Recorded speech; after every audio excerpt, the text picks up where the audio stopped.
एक ही सवाल जो हम सबके दिमाग में है कि क्या ओरोचिमारू एक अच्छा इंसान है। हाँ देखो देखो, तुम लोग अब बोलोगे यार ओरोचिमारू तो नारुतो शिपुडेन में अच्छा हो गया था, उसने सुनाडे की मदद की, उसने फोर्थ ग्रेट निंजा वॉर में फर्स्ट सेकंड थर्ड और फोर्थ होकागे को वापस लेके आया। भाई उसके बिना तो नारुतो वारुतो कुछ नहीं कर पाते। ओके हाँ तुम्हारी बात सही है, पर मैं जो बताने वाला हूँ वो मुझे इंटरनेट के आर्टिकल से मिली है, जिसे मैंने खुद कंफर्म किया है। नारुतो शिपुडेन को वापस देखकर, उसकी मांगा पढ़कर मैंने इसको अच्छे से कंफर्म किया है और आंसर्स बहुत ही ज़्यादा अमेजिंग है। और लास्ट में मैं तुम्हें बताऊंगा इस वीडियो का मकसद क्या है और इससे कितनी सारी चीज़ें आंसर की जा सकती है। इससे लिटरली बोरुतो की एक नई आर्क बनाई जा सकती है और वो हिट भी होगी। So let's begin. So Orochimaru Naruto Shippuden के एपिसोड 341 में अच्छा बन गया था, पर उससे पहले हमें ये जानना चाहिए कि ओरोचिमारू बुरा ही क्यों बना था, क्या उसके गोल्स थे उस समय। इस सब के बारे में हम लोग पहले डिस्कस करते हैं। तो देखो, ओरोचिमारू के दो सबसे बड़े गोल्स थे। फर्स्ट कि उसे इमॉर्टल बनना था और सेकंड कि उसे सारे jutsus के बारे में जानना था और उन्हें सीखना था। तो ओरोचिमारू इमॉर्टल बनने के लिए वेसल्स इकट्ठा करता था, जिसके ऊपर ओरोचिमारू अपने कर्स मार्क इम्प्लांट करता था, जिससे वो अपनी शक्तियों को लैंड कर सकता है। साथ ही में जब वो मर जाएगा तो वो उसी के वेसल्स के अंदर जिंदा हो पाए, बिल्कुल अपने कार्मा की तरह। हाँ दोनों ऑलमोस्ट सिमिलर ही है। और ओरोचिमारू ऐसे ही अकेले सारे jutsus को नहीं सीख पाएगा।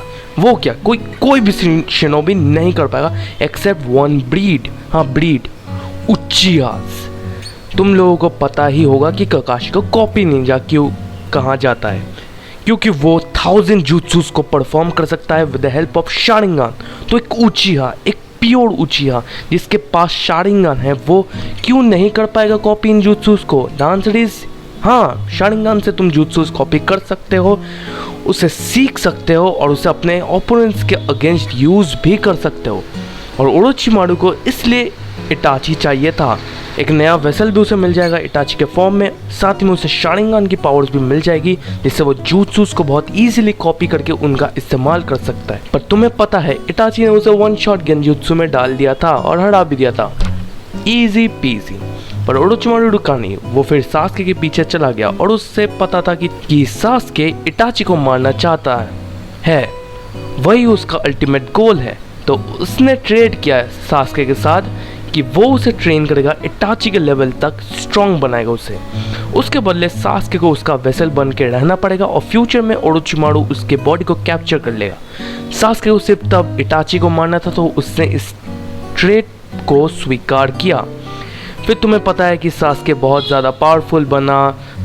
फिर सबसे पहले जब सास्के पावरफुल, उसने क्या किया, ओरोचिमारू को मार दिया और उसी की पावर्स का एब्जॉर्ब कर लिया। और बाकी के जो सेल्स थे, वो ओरोचिमारू के जो भी सेल्स थे वो काबुटो ने ले लिया था। और इस बात को याद रखना, ये बात तुम्हें लास्ट में ज़रूरत पड़ेगी। तो फिर तुम्हें पता है क्या हुआ, इटाची और सास्के का लड़ाई हुआ, इटाची लास्ट में मारा गया। फिर ओबिटो ने सास्के को बताया इटाची की दास्ता, सास्के ने कोनोहा को डिस्ट्रॉय करने गया। फिर इटाची रीएनिमेट होकर आया, सास्के को उसने बहुत सारी बुद्धियाँ दी, उसको समझाया और काबुटो को भी हराया इटाची ने। और सास्के ने फिर ओरोचिमारू को फिर से रिवाइव किया विलेज के ट्रुथ को जानने के लिए। बाद में जाके ओरोचिमारू सारे प्रीवियस होकागे इसको रीएनिमेट करता है और वो अपनी कहानियाँ बताते हैं सास्के को कि कैसे विलेज स्टार्ट हुआ, कैसे क्या हुआ क्या नहीं हुआ। और फिर सास्के ने मन बना लिया कि उसको अब कोनोहा को प्रोटेक्ट करना है। पर ओरोचिमारू ने ऐसा क्यों किया? तुम्हारा यही क्वेश्चन होगा, मेरा भी यही क्वेश्चन था। अब यहाँ पे आता है एक्चुअल आंसर। ओरोचिमारू को पता चल गया था कि काबुटो ने उसके सेल्स का इस्तेमाल करके उसकी शक्तियों को इनहेरिट किया और वो वही सेम पाथ पे जा रहा था जिस पे ओरोचिमारू था। तो ओरोचिमारू को समझ में आ गया कि इमॉर्टल वगैरह बन के कुछ नहीं होगा और कोनोहा को डिस्ट्रॉय करके भी उसे कोई फ़ायदा नहीं होगा, क्योंकि काबुटो ने वही करने की कोशिश की और वो फेल हो गया। यही पॉइंट है, ओरोचिमारू कभी अच्छा बना ही नहीं, उसे सिर्फ अपना गोल चेंज कर दिया।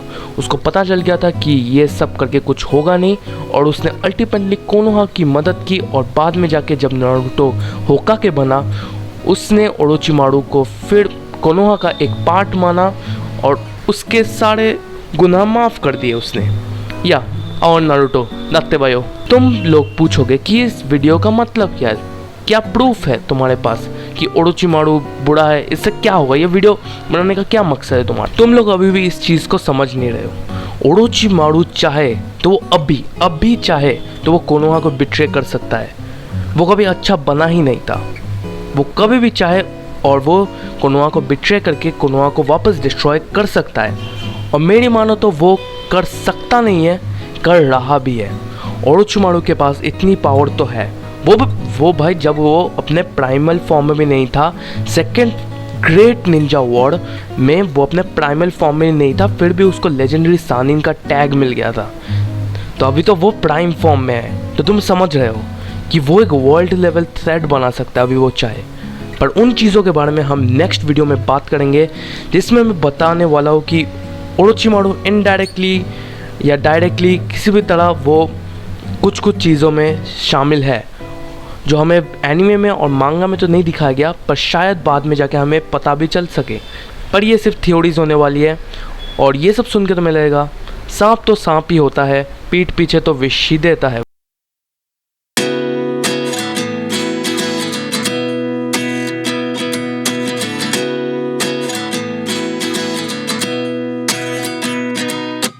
At 29 and I find myself wondering what did happen to the last 10.